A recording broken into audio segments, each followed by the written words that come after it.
I'm Maria, and I've never done stand-up in my life, so prepare to be entertained. Woo. Thank you. Got one woo. That's a good start. So this is going live, so I'm going to have a little word with somebody after.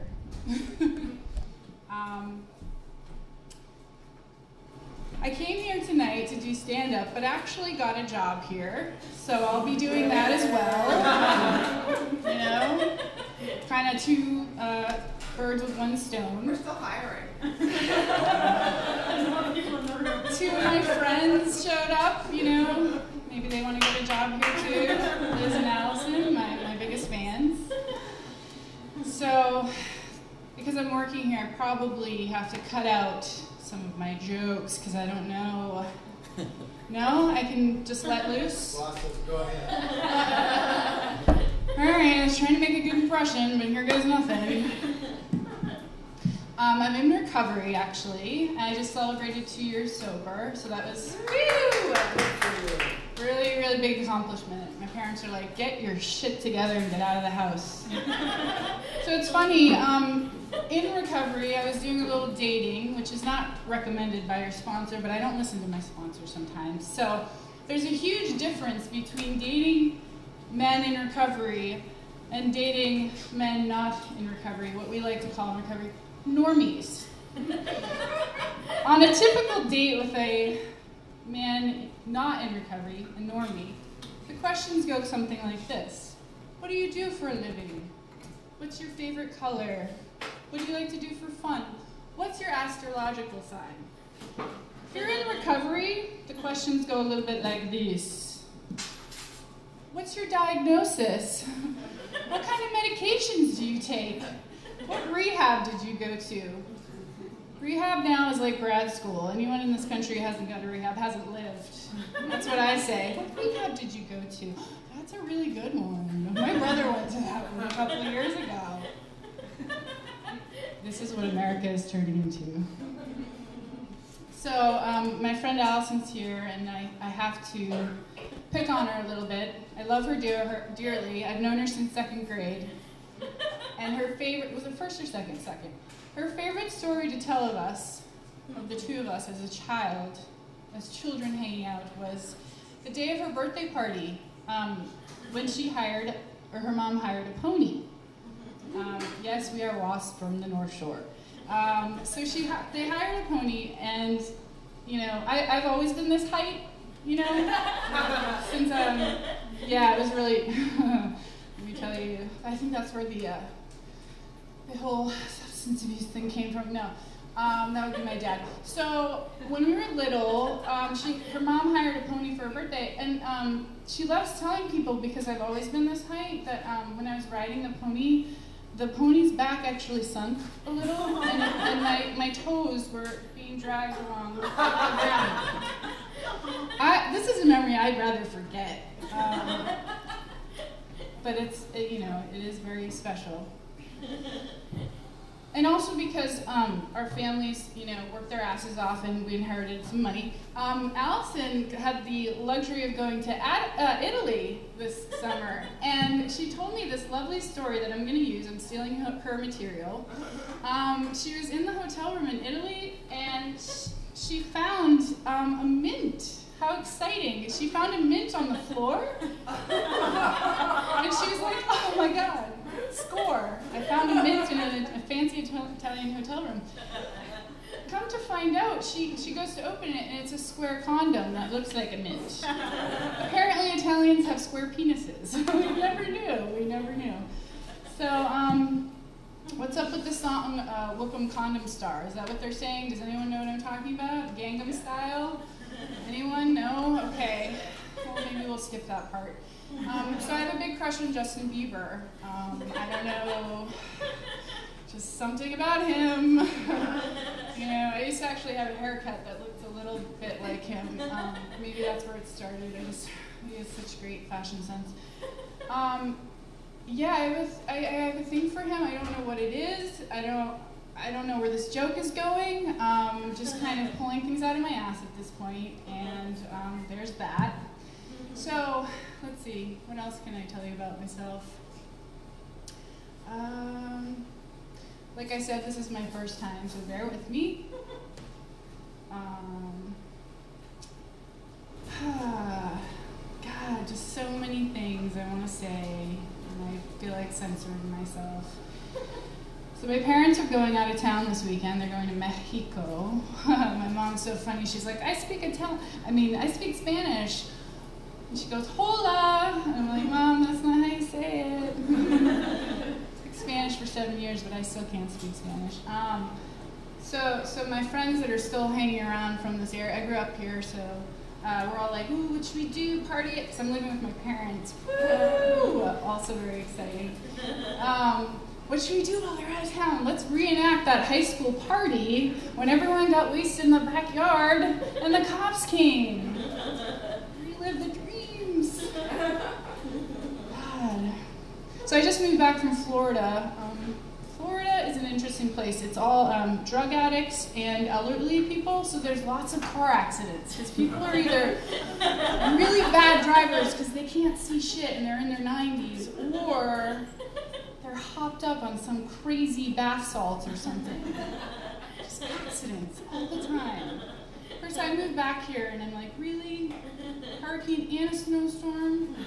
Why? I texted my friend in Florida. I was like, can you please, why didn't you strap me to a palm tree when I was down there and keep my ass in a warm climate? But, you know, now I'm around my friends and family from my previous life. So driving back here was interesting. Like Florida, wow, there's so much to say about that state of confusion, is what I like to call it. So my best friend from Florida actually was a 90-year-old drug addict, and she told me one time, I'm not kidding you, there's pictures on my Facebook. Her name's Natalie, and she's the funniest 90-something-year-old I've ever met, and her line during meetings would be like, I remember the days when I was laying in bed naked with a bag of Coke and a bottle of whiskey thinking, this is the life! I was like, that's my sponsor. I must know her. She's been divorced 3 times. So what happened? Oh, I dated men in recovery. Shit. So I started dating someone, and I found them talk about internet dating on OkCupid. Oh, how cute. I go on a date and I find out it's my high school English teacher's son. I was like, shit, did I do good in that class? Yeah, we're going to our old high schools this weekend actually to see a play put on. So full circle, we're coming back around. It's exciting. Like, I'm becoming a townie. So I actually used to live in Los Angeles. I was Elizabeth Shue's personal assistant. For those of you who were around for the 80s, she was huge at one point. Now she's in a lot of scary movies that go straight to DVD. But she was amazing to work for. She was so nice. Yeah. Until I lost her kids at Walmart, and then, yeah, she didn't like that too much.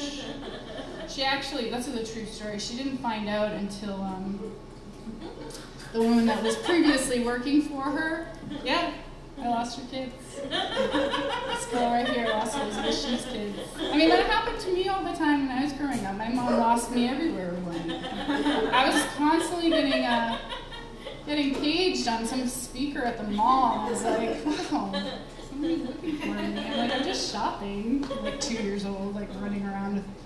Anyways. Yeah, that was an interesting life experience. My dad's like, you've had a lot of great life experiences. I was like, thanks, Dad. Like, and now I'm living back home with my parents. Good times. No, it's cool. It's cool, right? You know, because 99 problems, but a bitch ain't one. Well, rent ain't my problem either. And I'm like, hell yeah, how long can I ride that out? You know, I gotta eventually grow up, I guess. But what else can I tell you guys about? My mom's doing renovations on the house. She's really excited. She was always saying, when the cat dies, when the cat dies, we are going to fix this house up. That was her goal. Like, why do we have to wait until the cat dies? Because it, because it was getting sick and leaving cat hair everywhere and puking and whatever else it was doing. Because it was old. It was a freaking old cat. It's like 24. No, wait, maybe not that old. But it was old.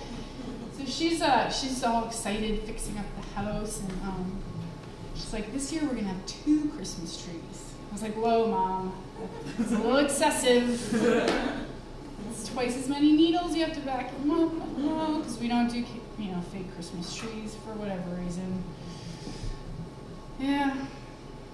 What else? I have a sister, an older sister. I wish she was here, actually. This was so spur of the moment. It's like, I didn't even want them to come, and I was like, I'm not going to do it if you're not here. So I needed to be forced into it, like most things. Peer pressure.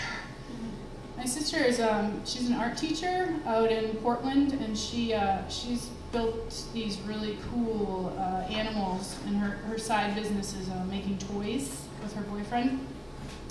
But I get calls from her. It's really funny. I'll get calls from her every once in a while.